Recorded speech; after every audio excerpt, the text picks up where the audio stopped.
అంతేనా? ఎదురు పెట్టాలి వారాహి కనబట్టలేదు అన్నా. మరి కూటమి ప్రభుత్వం వచ్చి దాదాపు 23 నెలలు, దాదాపు 2 సంవత్సరాలు అవుతుంది.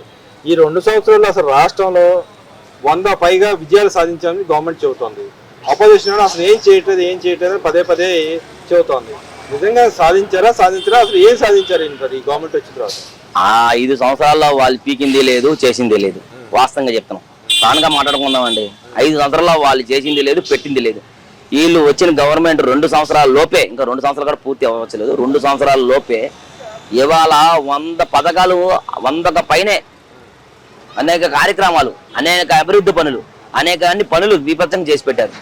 ఈ గవర్నమెంట్ వచ్చిన తర్వాత, కూటమి ప్రభుత్వం వచ్చిన తర్వాత చాలా యూజిబుల్గా ఏదండి, ఒక ఉచిత పథకాలే కానివ్వండి, పింఛనీలు కానివ్వండి, సోలార్ కంపెనీ పథకాలే కానివ్వండి, దివ్యాంగులకు ఉచిత బస్సు కానివ్వండి, ఉచిత ఇసుక, చాలా పథకాలు చెప్పుకుంటూ పోతే, కానిస్టేబుల్ ఉద్యోగాలు, చాలా పథకాలు, దాదాపు 100 పైన పథకాలు అవలలుగా చేసి పడేశారు.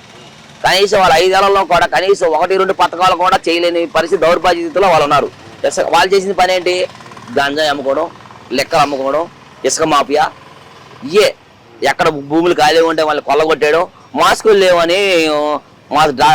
లేవని అడిగితే డాక్టర్లు చంపేయడం, డోర్ డెలివరీ ఎమ్మెల్యేసీని అనంతబాబు డోర్ డెలివరీ చేసి డ్రైవర్లు ఆ డోర్ డెలివరీ చంపి డోర్ డెలివరీ చేయడం. వీళ్ళు చేసిన అంత అసత్యాలు, అక్రోశాలు, హత్యలు, రాజకీయాలు తప్ప ఏ ప్రతిపక్షంలో ఉన్నప్పుడు, రాజకీయం అధికార పక్షంలో ఉన్నప్పుడు దరిదాపులు అందరినీ మాఫీ చేసి సాగుకొట్టడం తప్ప వీళ్ళు చేసింది ఏం లేదు. ఇది చెప్పుకుంటూ పోతే దరిదాపుల స్ఫోటం ప్రభుత్వం వచ్చి 2 సంవత్సరాలు అవుతుంది. ఇప్పుడు కూడా దరిదాపులు 100 పైనే చెన్నై అభివృద్ధి కార్యక్రమాలు ఎన్నో పని చేశారు. దానికి వాళ్ళకి పోయికి అసలు లేదండి. మరి ఇక్కడ చూసుకుంటే ఈ కుటుంబ ప్రభుత్వంలో ఏదైతే 100 విజయాలు సాధించినట్టయితే ప్రజల్లో ఆ దిశగా అసలు నాయకులు కానీ కార్యకర్తలు కానీ అసలు పనిచేస్తున్నారంటారా? డెఫినెట్ గా పనిచేస్తున్నారు నాయకులు బ్రహ్మాండంగా. ఎందుకంటే రోజుకి ఒకటి మాకు నాయకుడు ఏంటంటే చంద్రబాబు నాయుడు గారిని తీసుకోవాలండి. ఈ వయసులో కూడా రోజుకి 18 గంటల నుంచి 20 గంటలు పనిచేసే నాయకుడు ఇండియాలోనే లేడు. ఇండియాలోనే అలాంటి నాయకుడు దొరకడం ఏ జన్మలో ఈ తెలుగు రాష్ట్ర ప్రజలు చేసుకున్న అదృష్టం. ఎందుకంటే పూర్వీకుల సుకృతం. ఇలాంటి నాయకుడు పట్టాలంటే మళ్ళీ రావాలన్నా అలాంటి నాయకుడు రాలేడు, రాబోడు కూడా. ఎందుకంటే అండి రోజుకి 18 నుంచి 20 గంటలు పనిచేసి నిరంతరం ప్రజల సేవల్లో ఉండి ఏం జరుగుతుంది. మనం రీసెంట్ గా తీసుకోండి, అధికార పక్షంలో అంతకుముందు కాకుండా అంతకుముందు ఉదుత్ తుఫాన్ వచ్చి వైజాగ్ కొట్టుకుపోతుంటే అర్ధరాత్రి 2ంటికి ఏ నాయకుడైనా తెల్లారి వెళ్దాంలే, బస్ చేద్దాంలే అనుకుని నైట్ ఇంటిలో ఉండి తెల్లారి వెళ్తారు. అలా కాకుండా నైట్ ప్రజలు చీకట్లో ఉన్నారు, అతలకొతలం అయిపోయిందని విశాఖని దైరాపులు నైట్కి 2ంటికి కూడా బయలుదేరి కాన్వేల నుండి సీఎం క్యాంప్ కార్యాలయం కూడా లేకుండా బస్సులో పాలించిన నాయకుడు, ఏకైక నాయకుడు చంద్రబాబు నాయుడు గారు అండి. కానీ మీరు ఇవన్నీ చెబుతున్నారు, కానీ జగన్మోహన్ రెడ్డి గారి వల్లే అన్ని సాధ్యం అవుతుంది. పెట్టుబడులు తేవాలన్నా, ఇంకో పక్కన అభివృద్ధి చెందాలన్నా, రాష్ట్రం ముందుకెళ్లాలన్నా కూడా జగన్మోహన్ రెడ్డి వల్లే అవుతుంది, చంద్రబాబు నాయుడు వల్ల కాదు అని చెప్పి మాట్లాడుతూ ఉన్నారు. జగన్మోహన్ రెడ్డి ఏమైంది చెప్పండి? జగన్మోహన్ రెడ్డి వల్ల ఏమైంది? జగన్మోహన్ రెడ్డి ఏ కంపెనీ తెచ్చిపెట్టారు? కోడిగుడ్డు అన్నారు, కోడి కంపెనీ అన్నారు, కోడి కత్తి కంపెనీలు తప్ప వీళ్ళు తెచ్చిన గొడ్డల కంపెనీ, కొత్త కోడి కత్తి కంపెనీలు తప్ప వీళ్ళు తెచ్చిన కంపెనీలు అంటే ఏమీ లేవు. వీళ్ళకి కంపెనీలు ఎవరు తేవాలో తెలియదు, ఒక అవగాహన లేదు. ఉన్న కంపెనీలు తరిమేశారు. ఈ ఒక రోజు అప్పుడు పోల్చుకుంటే కంపెనీలు రావాలి అంటే భయపడి పారిపోయిన రోజులు ఉన్నాయి. ఇప్పుడు కంపెనీలు తెల్లారులు చూస్తే టీవీలో స్కోరింగ్ వస్తున్నాయి, పలానా కంపెనీ వస్తుంది, పలానా కంపెనీ వస్తుందని. వాళ్ళు రాయల్ ఎన్ఫీల్డ్ కంపెనీ వచ్చింది, ఏసీ కంపెనీ వస్తుంది, మొన్న వచ్చింది గూగుల్. ఈ కంపెనీలన్నీ ఈ జగన్మోహన్ రెడ్డి పేరు పారిపోయినాయి. ఇవాళ చంద్రబాబు నాయుడు గారు, లోకేష్ బాబు గారు, పవన్ కళ్యాణ్ గారు వల్ల కంపెనీలు తండాపులకు వస్తున్నాయి. తెల్లారు లేచి కంపెనీ కానీ మా కంపెనీ మేము పెట్టుబడులు పెడతాం, మీరున్న 5 సంవత్సరాలు రాలేదే. జగన్మోహన్ రెడ్డి గారు ఏ కంపెనీ వస్తుందన్నా, ఏ కంపెనీ రావద్దన్నా ముందు ఆయన ప్యాకేజీ చూసుకొని అడిగేవాడు. ఆ భయపడి ఆయన ప్యాకేజీకి ఇష్టం లేక పారిపోయిన కంపెనీలు ఉన్నాయి చాలా వరకు. అంటే ప్యాకేజీ ఇస్తేనే కంపెనీలు వస్తాయి అంటే రాష్ట్రంలో ఏ రాష్ట్రంలో ఈ అన్ని రాష్ట్రాల్లో అలా ఉండవు కదండి. ప్యాకేజీల కోసం కాదు, రాష్ట్ర అభివృద్ధి కోసం. ఇప్పుడు రాయలసీమలోనే జగన్మోహన్ రెడ్డి సొంత జిల్లాలో ఇవాళ 13 కంపెనీలు వచ్చినాయి అంటే ఒక్క చంద్రబాబు నాయుడు గారి వల్ల. ఎందుకంటే 13 కంపెనీలు ఈ జగన్మోహన్ రెడ్డి 5 సంవత్సరాల్లో ఒక కంపెనీ కూడా తేలైపోయారు. ఎందుకని?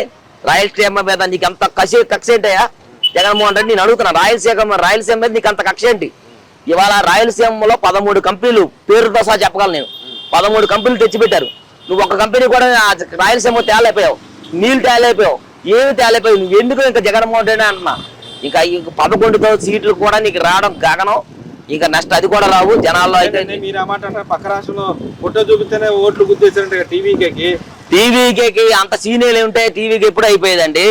ఈయనకి ఎక్కడే 11 సీట్లు రాలేదు. ఇక టీవీకి ఈయన ఫోటో పెట్టిన ఎలా వస్తుంది?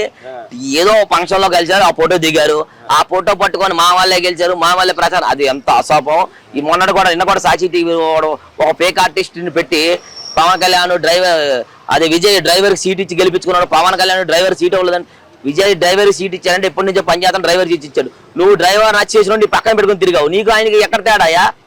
జగన్మోహన్ రెడ్డి సిగ్గు ఉండాలా మీరు చెప్పుకోవడానికి కూడా. ఈ సాక్షి ఛానల్కి మీకును ఎంత దారుణంగా మాట్లాడుతున్నారు. ఇవాళ విజయ్ గెలిచాడని అది కూడా క్రెడిట్ చోరీ చేసుకున్నారంటే ఇంతకంటే దారుణమైన పరిస్థితి ఎక్కడ ఉందా? నువ్వేం టీవీకి వెళ్ళి ప్రచారం చేసావా? నువ్వు టీవీకి వెళ్ళి వాళ్ళకేం ప్రచారం చేసావా? నువ్వేం ప్రచారం చేయాలి? నీ వాళ్ళు అలా గెలుస్తారు. నువ్వు వెళ్ళి ప్రచారం చేసి ఉంటే గెలిచి ఉంటే అది వేరుగుంటే రోజే వెళ్ళింది కదా అక్కడ. ఆ రోజు వెళ్ళింది అక్కడ స్టాలిన్ ఘోరంగా సీఎంఏ ఓడిపోయాడు కదండి. ఐరన్ లెగ్ వెళ్తే డైరెక్టర్ ఆమె లెగ్ డైరెక్టర్ సీఎంఏ ఓడిపోయాడండి.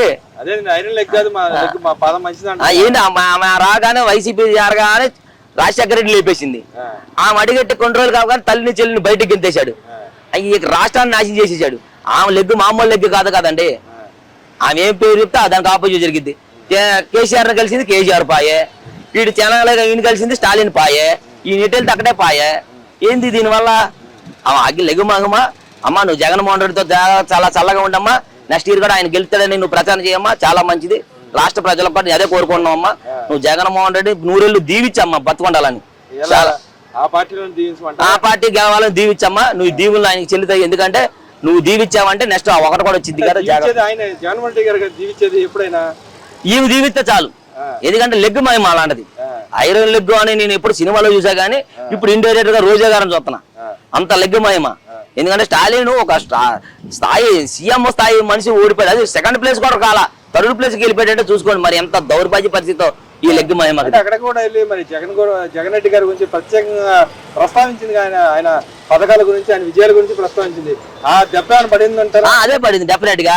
మరి ఎలాగ ఈ విజయ్ గెలిచాడు, మా వాళ్ళే గెలిచాడు ఎలా చెప్పుకున్నారు? అక్కడ వెళ్ళి కూడా అదే చెప్పింది కదా. వెళ్ళి స్టాలిన్ గారికి ప్రచారం చేస్తూ మా జగన్మోహన్ రెడ్డి ఇచ్చేసాడు అని చెప్పింది కదా. ఆ కారికి పిల్లలకి ఇచ్చిన చిక్కిల మీద కూడా జగన్మోహన్ రెడ్డి ఫోటో వేసుకున్నారని అంత దౌర్భాగ్య పరిస్థితి ఎక్కడ ఉందని, చండాలం ఎక్కడ ఉందా? ఒక మెడికల్ కి ఇచ్చిన మెడికల్ కి ఓపీ తీసుకుని దాని మీద కూడా ఆయన ఫోటోలే. వీళ్ళు పుస్తకాలు ఎవరో తల్లిదండ్రులు సంపాదించిన ఆస్తుల మీద కూడా ఆయన ఫోటోలు ముద్రించుకొని అంత దౌర్భాగ్యమైన పరిస్థితి. మీకు రాజకీయం చేత కాదు, మీకు రాష్ట్రాన్ని పాలించడం చేత కాదని చెప్పి జనాలు భారీగా నిర్ణయించి మీకు 11 చేశారు. అంటే ఇక్కడ మనం చూసుకుంటే విద్యాశాఖకు సంబంధించిన అంశాల్లో నిన్నటి దాకా లోకేష్ గారి నుంచి ప్రత్యేక ప్రస్తావన నడుస్తూ ఉంటాయి. ఈ రోజు వైసీపీ పేపర్లో కానీ సాక్షిలో కానీ మాట్లాడతాం. రాష్ట్రంలో ఎవరు విద్యార్థులు ఎవరు నమ్మకం పోయింది, రాష్ట్రం మీద నమ్మకం పోయింది. ఒక ఉద్యోగం కూడా రావట్లేదు. ఇంకోటి ఏదైతే చదువుకుంటే ఉద్యోగం వస్తుంది, ఫలానా చదువుకోవాలని దానికి కూడా ఎక్కడా అవకాశం లేకుండా పోయింది. ఫీజు రింబర్స్మెంట్ ఎక్కడా చెల్లుబాటు కావట్లేదు.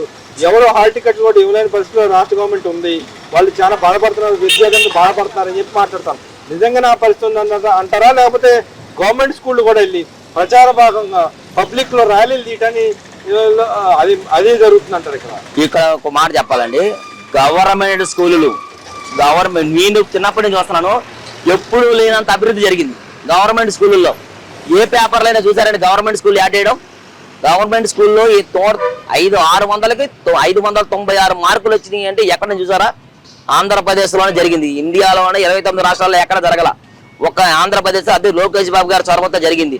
ఇవాళ ఈనాడు పేపర్లో ప్రైవేట్ స్కూళ్ళు లేసేవారు, మా స్కూల్ టాప్ ర్యాంకు, మా స్కూల్ టాప్ ర్యాంక్. ఇవాళ ప్రైవేట్ స్కూళ్ళు సైతం కూడా మూసేసే విధంగా గవర్నమెంట్ స్కూళ్ళు తీర్చిదిద్దిన ఘనత ఒక్కొక్క లోకేష్ బాబు గారిదే. విద్యాశాఖ మంత్రి వర్యులు నారా లోకేష్ బాబు గారి వల్ల జరిగింది అది. ఎందుకంటే ఇవాళ అప్రిషియేట్ చేస్తున్నారు. గెలిచి ఫస్ట్ క్లాస్ వచ్చిన పిల్లలు ఇంటికి తీసుకెళ్లి భోజనాలు పెట్టి వాళ్ళ అభివృద్ధి చేసి వాళ్ళ స్వయం కృషిని పొగుర్తి వాళ్ళకి సన్మానాలు చేసి ఇంటికి వెళ్ళి పంపిస్తుంది. ఏ రోజైనా 5 ఏళ్లలో ఒక్కసారైనా ఒక్క విద్యార్థిని నువ్వు పిలిచి భోజనం పెట్టించావా జగన్మోహన్ రెడ్డి? నువ్వు కానీ ఎమ్మెల్యేలు కానీ ఇంగ్లీష్ మీడియం అసలు అవన్నీ అసలు ఆయన చేసిన ఏమీ లేదండి. అసలు అంత దుర్మార్గమైన అది కూడా క్రెడిట్ చోరీ జబ్బు ఉంది ఆయనకి. రోజుకి 15 మందులు టాబ్లెట్లు వేసుకుంటే గానీ ఆయన డిజార్డర్ నుంచి బయటికి రాడు. కనీసం కొంచెం టాబ్లెట్లు అందుబాటులో లేమో కొంచెం తీసుకెళ్లి ఎమ్మెల్యేలు రోజాను ఎవరో తీసుకెళ్ళవండి. అంబటి రాంబాబు గారు లండన్ లో అంటే ప్యాకేజెస్ పంపించండి, ఎందుకంటే ఫ్లైట్ లైన్ వేసి పంపించండి. ఎందుకంటే ఆయన క్రెడిట్ చోరీ జబ్బు బాగా వచ్చింది. ఆ జబ్బు చూపించుకోవడానికి లండన్ వెళ్ళాడు ఆయన. ఆ జబ్బు తగ్గించుకొని రావాలి. ఇప్పుడు ఆయన డైరెక్ట్ డెఫినెట్ గా ఇండియా రావాలంటే క్రెడిట్ చోరీ జబ్బు అక్కడికి వెళ్తే ఇక్కడ దొరకదా? దానికి సంబంధించిన లేవని అగ్రిమెంట్స్ లేవని లండన్ వెళ్ళారు చూపించుకోవడానికి. క్రెడిట్ చోరీ జబ్బు తగ్గించుకోవడానికి వస్తారు. వచ్చిన తర్వాత అప్పుడు వాస్తవాలైనా మాట్లాడతారో లేదా ఆ జబ్బు ఇంకా ఎక్కువైద్దో చూడాలి. మరి ఇక్కడ చూసుకుంటే రాష్ట్రంలో విద్యుత్ ఛార్జీలకు సంబంధించిన అంశంలో ట్రూ డౌన్ ఛార్జెస్ అని చెప్పి సెకండ్ టైం అనౌన్స్ చేయడం జరిగింది. ఆ డబ్బులు కూడా గవర్నమెంటే తినేస్తుంది, ప్రజలకు పంచట్లేదు అని చెప్పి మాట్లాడుతూ ఉన్నారు. నిజంగానే ప్రజలకు పంచాలంటారా లేకపోతే ఏదైతే విద్యుత్ ఛార్జెస్ స్థిరీకరణ చేయాలంటారు? విద్యుత్ స్వీకారం చేయాలండి. ఎందుకంటే విద్యుత్తులో చాలా ఇవి ఉన్నాయి, లోపాలు ఉన్నాయి. దీనివల్ల గవర్నమెంట్ ఇంతకుముందు బిల్లు చూడండి, ఇంటికి వచ్చి 1500 2000 దాకా వచ్చేది. ఇప్పుడు 800 900 వచ్చింది. దీనికి కూడా విద్యుత్ తగ్గించుకోవడానికి కొత్తగా ఏం చేశారు, సోలార్ పెట్టించుకోవడం అని గవర్నమెంట్ కొత్త ప్రతిపాదన తెచ్చింది. వేసవకాలంలో సోలార్ పెట్టుకో, దానికి కూడా ఇంత 80% అంత మేము మాఫీ చేస్తాం, అదే సార్ కదా మాఫీ చేసేస్తాం అని చెప్పి సోలార్ పెట్టుకోమని గవర్నమెంట్ ఏ రోజు కూడా ఎవరిని కూడా ప్రజలను ఇబ్బంది పడే రకంగా పని చేయకుండా, ఇబ్బంది పడే అసలు ఆలోచన లేకుండా ప్రతి ఇంట్లో ఒక శుభ్రంగా ఉండాలి, ఇంటికి ఒక మంచి పారిశ్రామికవేత్త ఉండాలనే లక్ష్యంతో ప్రతి ఇంట్లో అభివృద్ధి చెందాలని చెప్పి కరెంటు బిల్లులు కానీ అన్ని తగ్గించుకునే వస్తుంది. తగ్గించుకుని ఇంత బిల్లు చూడండి, ఇప్పుడు బిల్లు చూడండి, జగన్మోహన్ రెడ్డి ఉన్నప్పుడు బిల్లు చూడండి, కరెంటు బిల్లు ఇప్పుడు బిల్లు చూడండి, తగ్గించుకునే వస్తుంది. విద్యుత్ ఛార్జీలు కూడా తగ్గించింది. ఇప్పుడు కూడా మన చేనేత కార్మికులకు కూడా విద్యుత్, పారిశ్రామికవేత్తలకు విద్యుత్ తక్కువకే అందించాలి, చేనేత కార్మికులు కూడా డెవలప్ అవ్వాలి అని చెప్పి చేసుకుంటూ వస్తుంది. కానీ ఈ అంత దోపిడీ గవర్నమెంట్ అయితే ఈ కూటమి ప్రభుత్వం అయితే కాదు, జగన్మోహన్ రెడ్డి గారు గుర్తించుకోవాలి.